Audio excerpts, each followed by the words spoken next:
네, 안녕하십니까 여러분. 저는 멘토스의 물리 멘토 강재모입니다. 저는 여러분들과 고등학교 물리에 대해 다룰 예정입니다. 이번 영상은 오리엔테이션으로 앞으로 멘토링이 어떻게 진행될 것인지에 대한 간략한 소개와 물리 공부를 할 때 꼭 알아두셨으면 하는 개념 두 가지를 설명하고 마치도록 하겠습니다.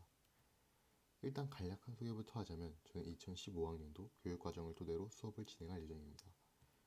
우선 물리1 개념 정리를 쫙 하고 이후에 문제풀이를 진행할 것입니다.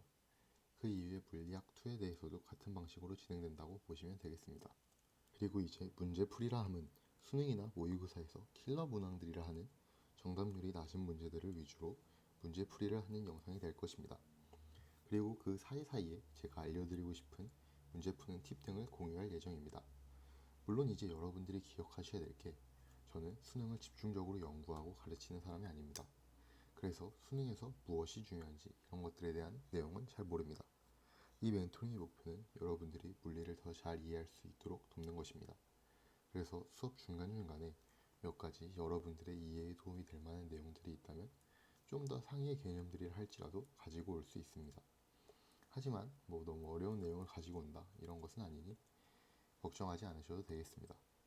그리고 매 수업은 10분에서 15분 정도로 부담 없이 들을 수 있는 그런 멘토링을 진행할 예정입니다.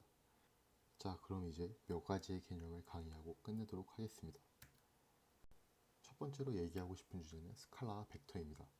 그 중에 스칼라부터 먼저 알아보도록 하죠. 스칼라는 크기만 가지는 물리량입니다. 즉 간단하게 생각한다면 플러스와 마이너스만 가지는 1차원적인 물리량이라고 생각하시면 되는데요. 그래서 간단한 덧셈과 뺄셈이 그대로 적용이 가능합니다. 그 예시로는 시간, 이동거리, 속력, 온도, 에너지 등이 있습니다.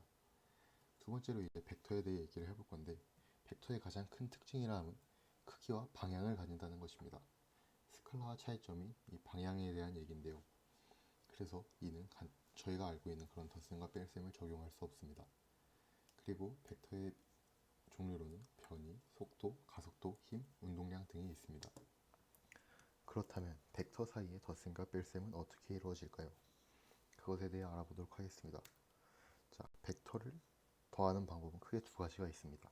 그 중에 첫 번째로 이제 평행사변형법이라는 것이 있는데, 자, 여기 두 개의 화살표가 있는데 각각이 벡터입니다.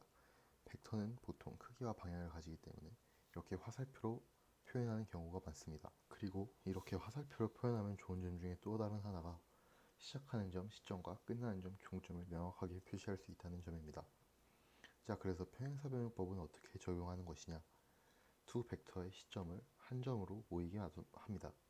그 이후에 각 두 개의 벡터를 평행사변형의 두 변으로 하는 평행사변형을 그리게 되고 거기서 대각선을 그리게 된다면 그게 바로 벡터의 합이 됩니다. 그리고 삼각형법 같은 경우는 평행사변형과 유사한데요. 이번에는 한 벡터의 종점에 다른 벡터의 시점을 옮깁니다. 그 이후에 두 벡터를 각 변으로 하는 삼각형을 완성시킨다면 마지막 변이 바로 벡터의 합이 됩니다. 자, 이렇게 이제 스칼라와 벡터에 대한 간단한 설명은 끝났고 두 번째로 이제 단위계에 대한 설명을 하도록 하겠습니다. 자, 그럼 일단 국제 단위계 SI 단위라고 불리는 것에 대해 먼저 알아볼 텐데요. 이는 7개가 있습니다. 세컨드, 미터, 킬로그램, 암페어, 켈빈, 몰, 칸델라인데 각각 시간, 거리, 질량, 전류, 온도, 물질의 개수, 광도를 뜻합니다. 모든 사람들이 인정하는 보편적인 단위계이기 때문에 다른 사람들과의 이제 원활한 소통을 위해서는 이런 국제 단위계를 알고 계시고 지켜주어야 원활한 소통이 가능하겠죠. 그 다음에 이제 다음은 단위 환산에 대한 이야기입니다. 단위 환산을 왜 이야기하느냐? 이제 문제에서 킬로미터 퍼 아워를 줘놓고 답은 미터 퍼 세컨드로 계산하라 한다든지 에너지의 단위인 줄을 줘놓고 칼로리로 계산하라 한다든지 이런 경우들이 물리에서 빈번히 생깁니다. 하지만 이런 단위 환산에서 오류가 생긴다면 아무리 물리에 대한 이해가 높다 하더라도 답은 틀리는 경우가 발생하게 되겠죠.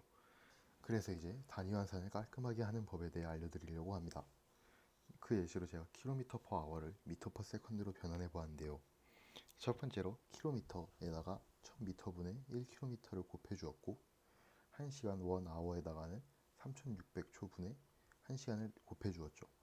이제 이렇게 1000m분의 1km를 곱해 주는 부분을 단위 환산 인자라고 합니다. 이렇게 단위를 환산할 때에는 단위환산 인자들을 차근차근 곱해주어야 안정적으로 답을 도출해낼 수 있습니다. 자, 여기까지가 이제 제가 이번 오리엔테이션 영상에서 설명드리고 싶었던 내용이고요. 오늘 영상은 여기까지 하겠습니다. 다음 시간부터는 개념 설명을 시작할 것이니 준비하고 오시면 되겠습니다. 그럼 다음 시간에 봐요.